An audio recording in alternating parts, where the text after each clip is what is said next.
Bienvenidos, esto es FEPADE Difunde TV, una coproducción del Tribunal Electoral del Poder Judicial de la Federación y la Fiscalía Especializada para la Atención de Delitos Electorales, que se transmite a través del canal de televisión por internet, plataforma electoral y la página electrónica www.fepade.gov.mx.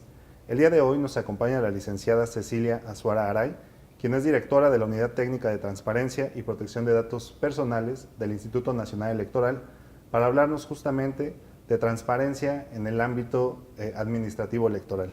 Bienvenida. Muchas gracias por la invitación, Luis. Al contrario, muchas gracias por acompañarnos. El tema de la transparencia pues se ha venido creciendo, es decir, a partir del 2002 que tenemos nuestra primera ley, pero en 2014 se da una reforma a nivel constitucional, también en materia de transparencia, que a partir de ahí comienza a derivar una serie de leyes, dos generales, una ley federal, que justamente sustituye a la del 2002, y ha venido modificando y ampliando tanto obligaciones de los sujetos obligados, el catálogo de estos sujetos. Y para entrar en materia, desde su punto de vista, ¿cuál es la importancia de promover justamente la cultura de la transparencia desde un organismo constitucional autónomo como es el INE?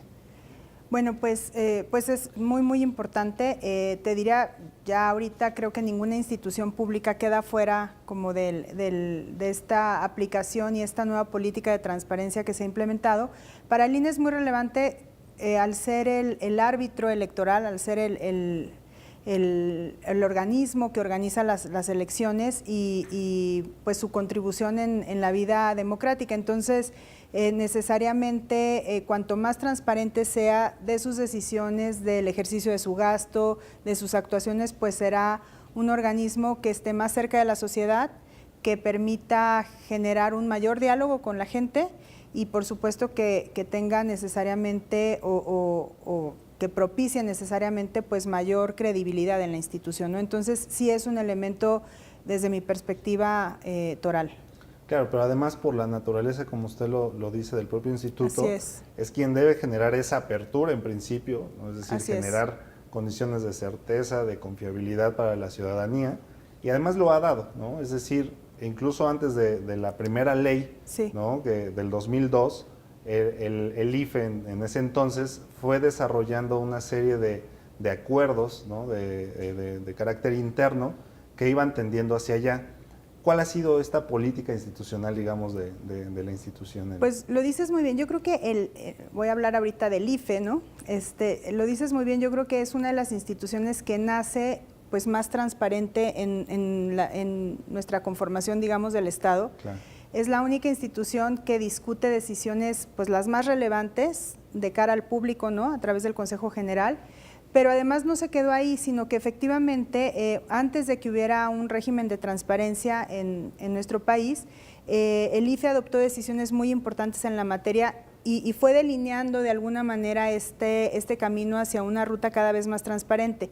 En 1998, en octubre de 98, emite un acuerdo que es emblemático porque este acuerdo dispone que haya publicidad de diversas decisiones administrativas del INE, desde el nombramiento de personal, la actividad de su comité de adquisiciones, sus finanzas, en fin. Pero además el IFE creo que trabajó un elemento muy importante que creo que incluso es de los primeros antecedentes de lo que hoy conocemos como transparencia proactiva, y es el término de información socialmente útil.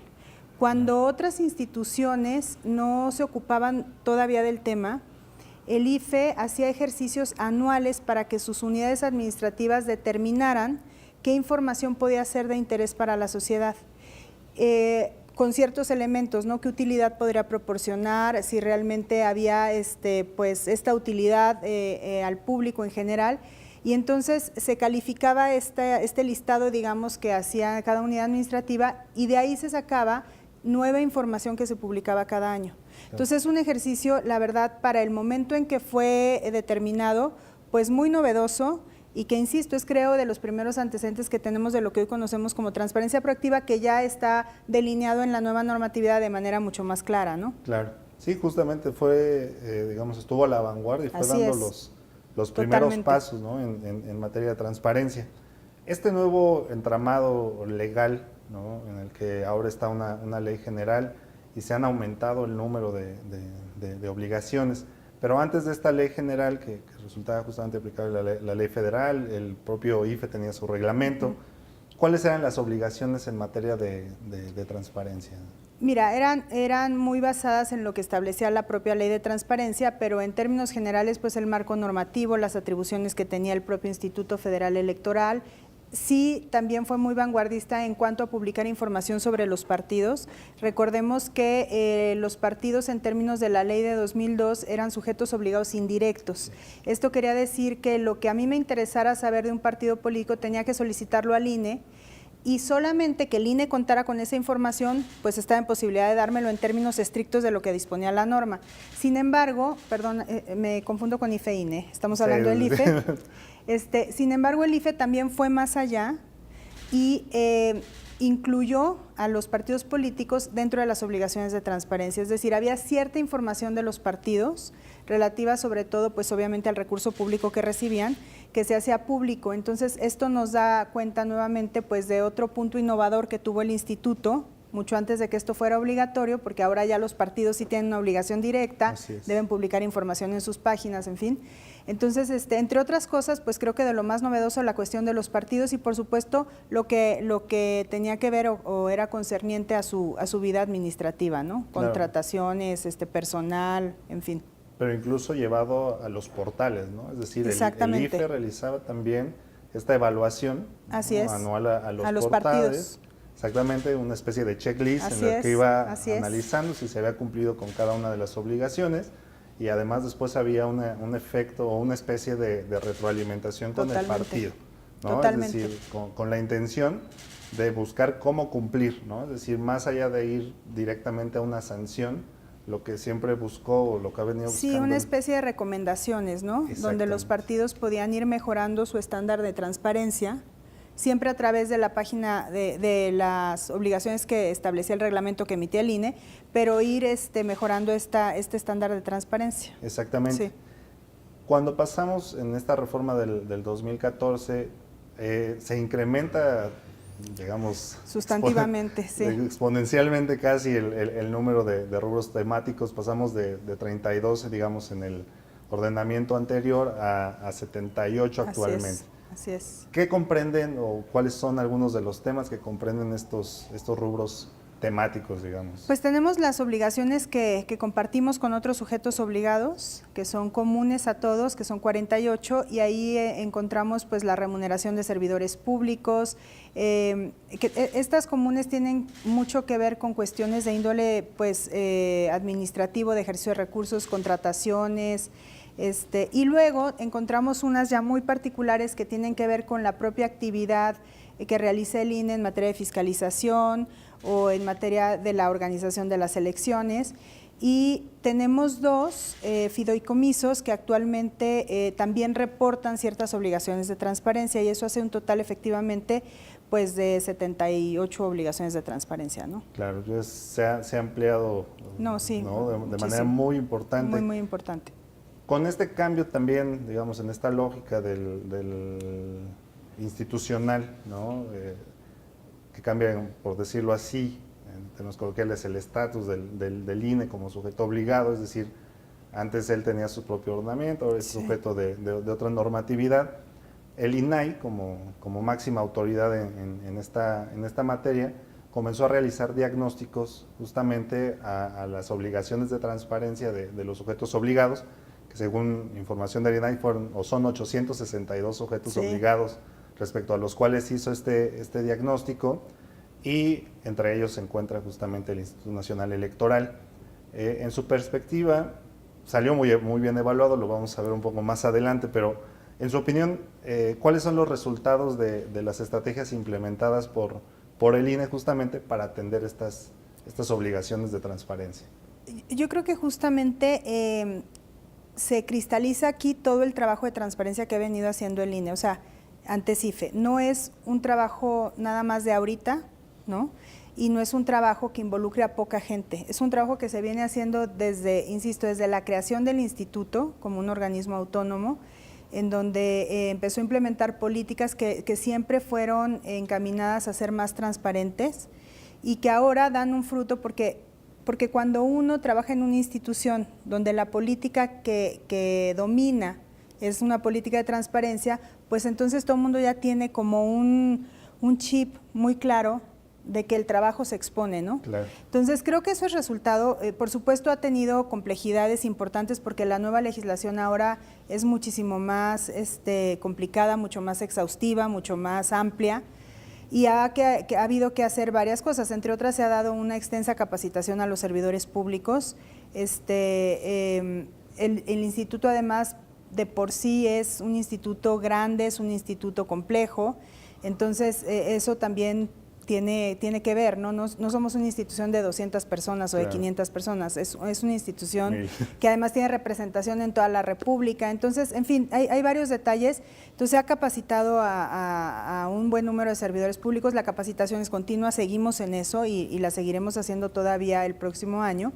Hemos tenido que unificar las formas de presentar la información. Efectivamente, antes el hecho de que el propio INE emitiera sus lineamientos, su reglamentación, permitía que publicaras la información como tú pensabas que era mejor, ¿no? Ahora hay una serie de formatos que nos obligan a publicar de cierta forma la información y eso también tiene su propia dificultad porque además nos obliga no solo a homologarnos entre nosotros como unidades administrativas, sino a adoptar un formato preestablecido por una institución que aunque es una institución en el ámbito público, pues no conoce las entrañas del instituto y es difícil. Entonces hemos tenido también un acercamiento importante con el INAI porque había algunos rubros que pues había que cambiar o que no se daban de igual forma en el ámbito federal que en el local, en fin, ¿no? Claro. Ha sido un trabajo de mucho tiempo, pero yo lo concluiría así. Yo creo que es el resultado no de una etapa de pocos años, sino de toda la historia del instituto que te lleva a tener una institución que siempre está a la vanguardia y en la mejor disposición de ser una institución que dé cuentas al público, ¿no? Claro, como decía y diciéndolo muy coloquialmente,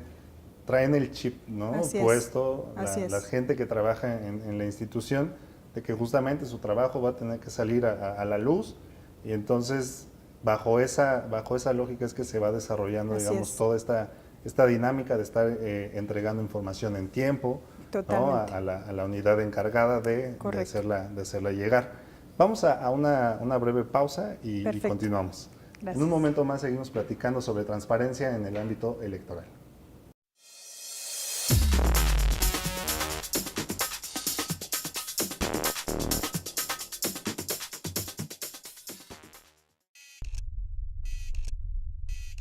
Estás a punto de ver uno de los delitos que más afecta a nuestro país.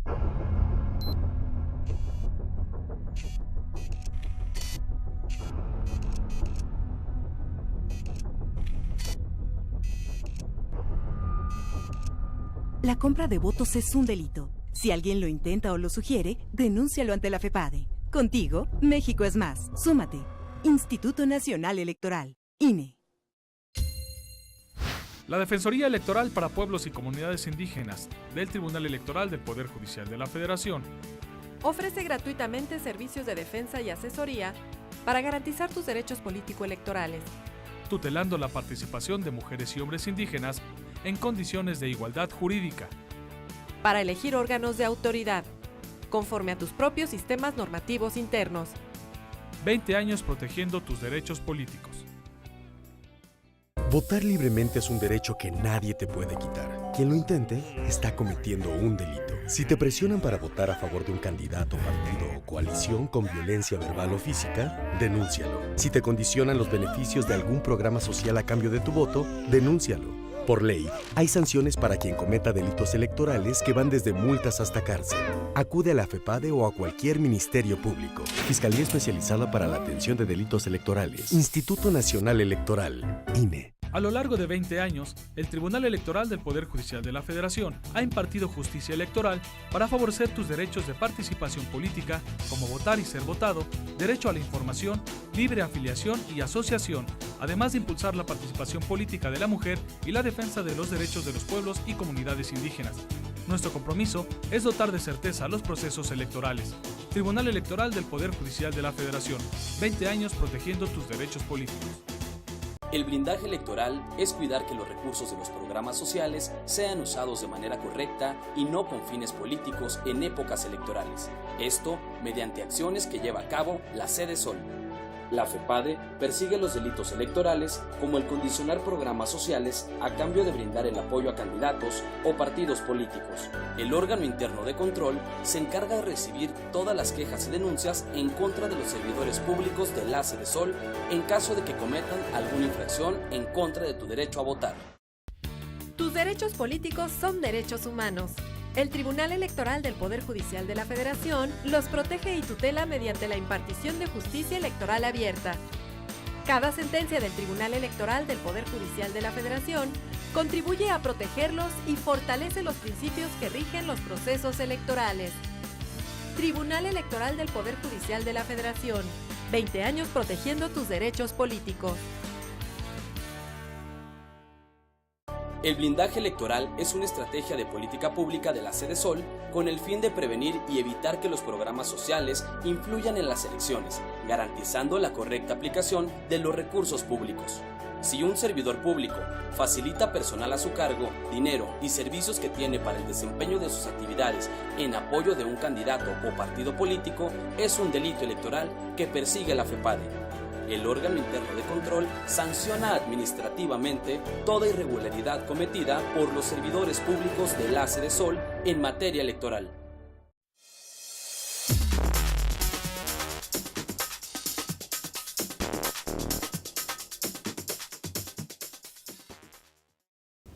Continuamos conversando con la directora de la Unidad Técnica de Transparencia y Protección de Datos Personales del Instituto Nacional Electoral, que nos está hablando sobre transparencia en materia electoral.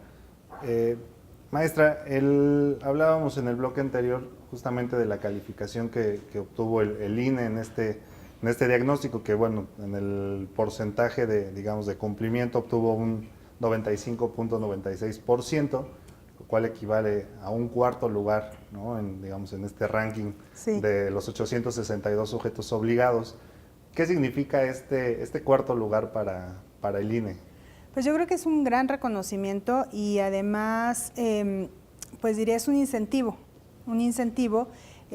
para pues procurar elevar ese lugar, ¿no? Ir claro, hacia arriba. La verdad es que las cosas por las que, digamos, bajamos puntuación fueron cuestiones que por razones de tiempo y en muchos casos, incompatibilidad en los sistemas, fue muy difícil reportar, ¿no?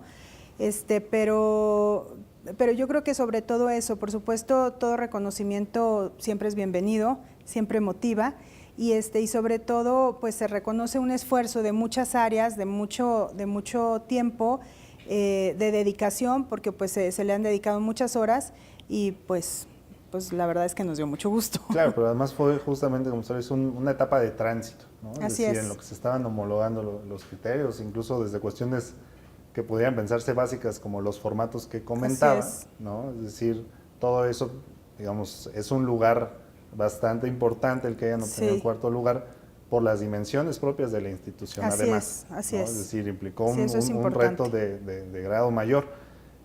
Y hablando de retos, derivado de este diagnóstico y del conocimiento que tiene usted justamente de la materia, ¿cuáles son los retos que enfrenta el INE en materia de transparencia?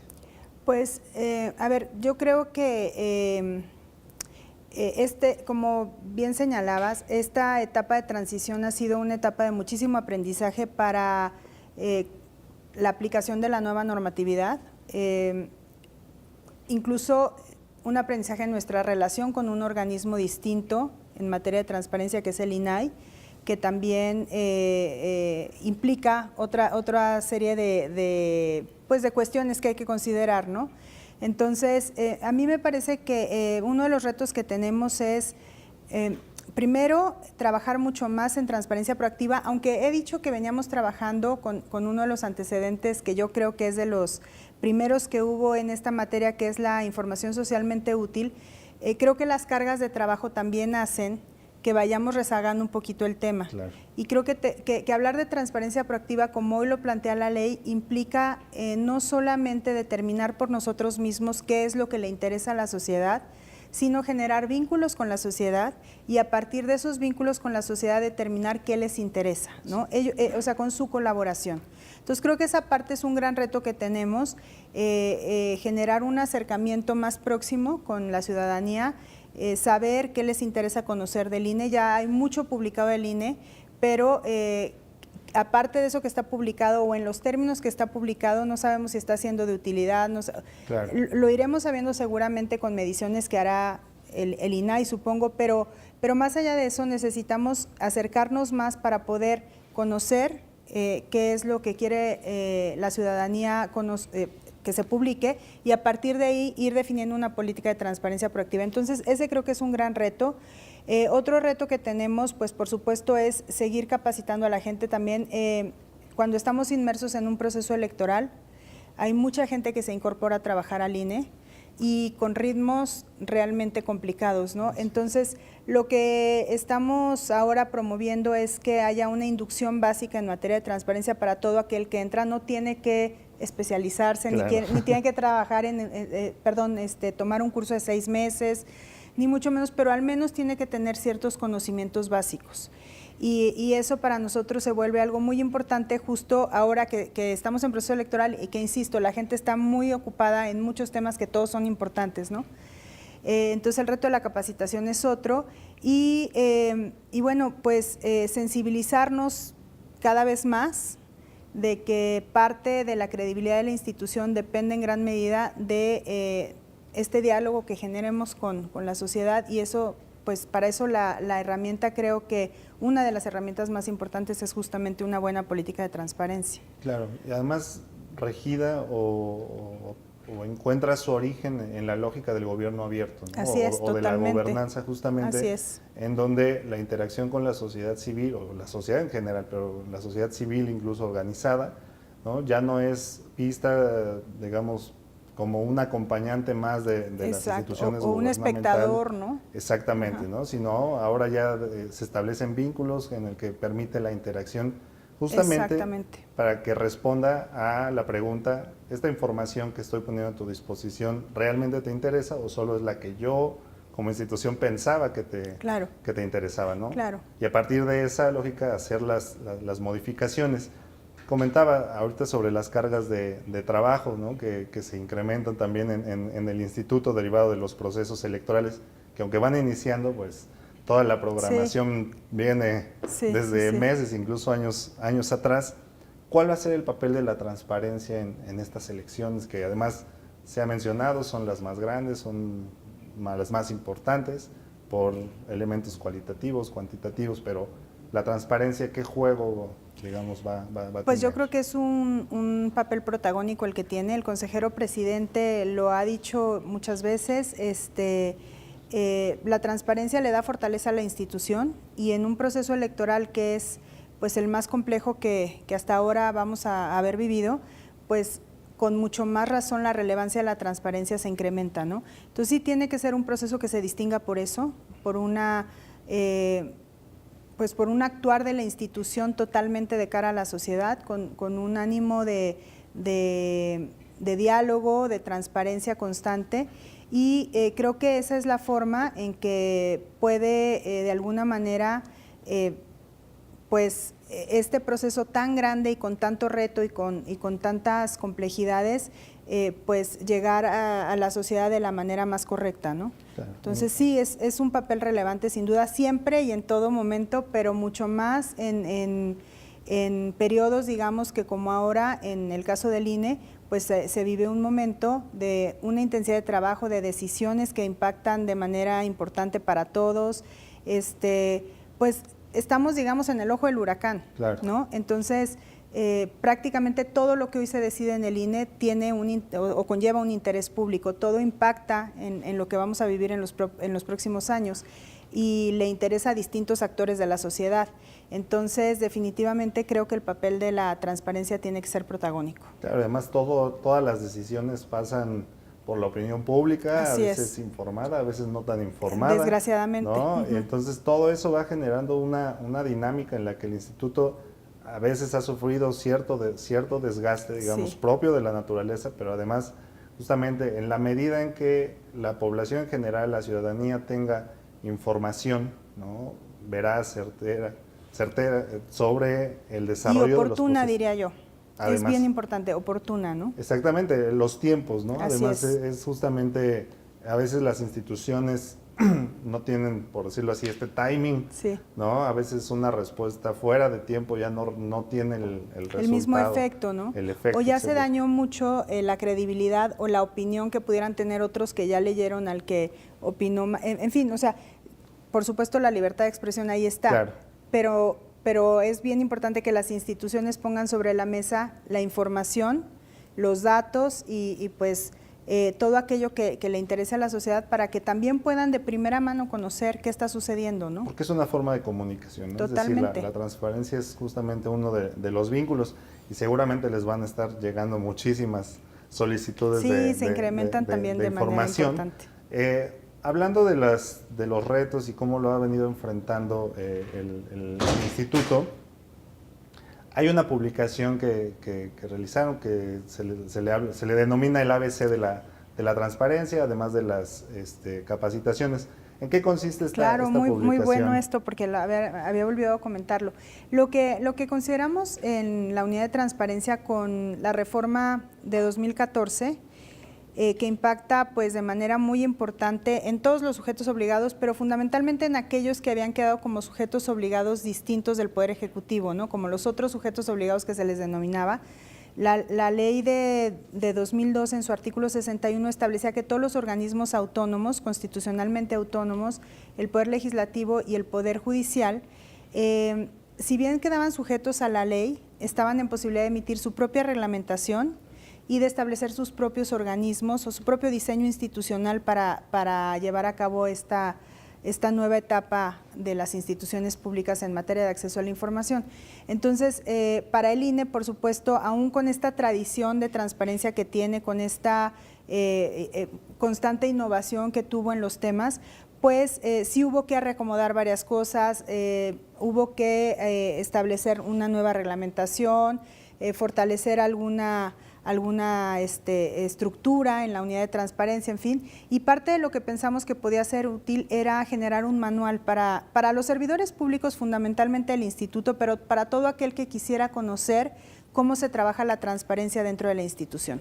Entonces, el ABC de la transparencia en el INE es esta publicación que se nos ocurre, puede ser este manual, una como guía, que cualquier servidor público del INE que esté atendiendo una solicitud de transparencia o que tenga que publicar información como una obligación o que tenga que ir trabajando transparencia proactiva, puede consultar y puede encontrar ahí los elementos más importantes para comprender el tema y para saber qué hacer.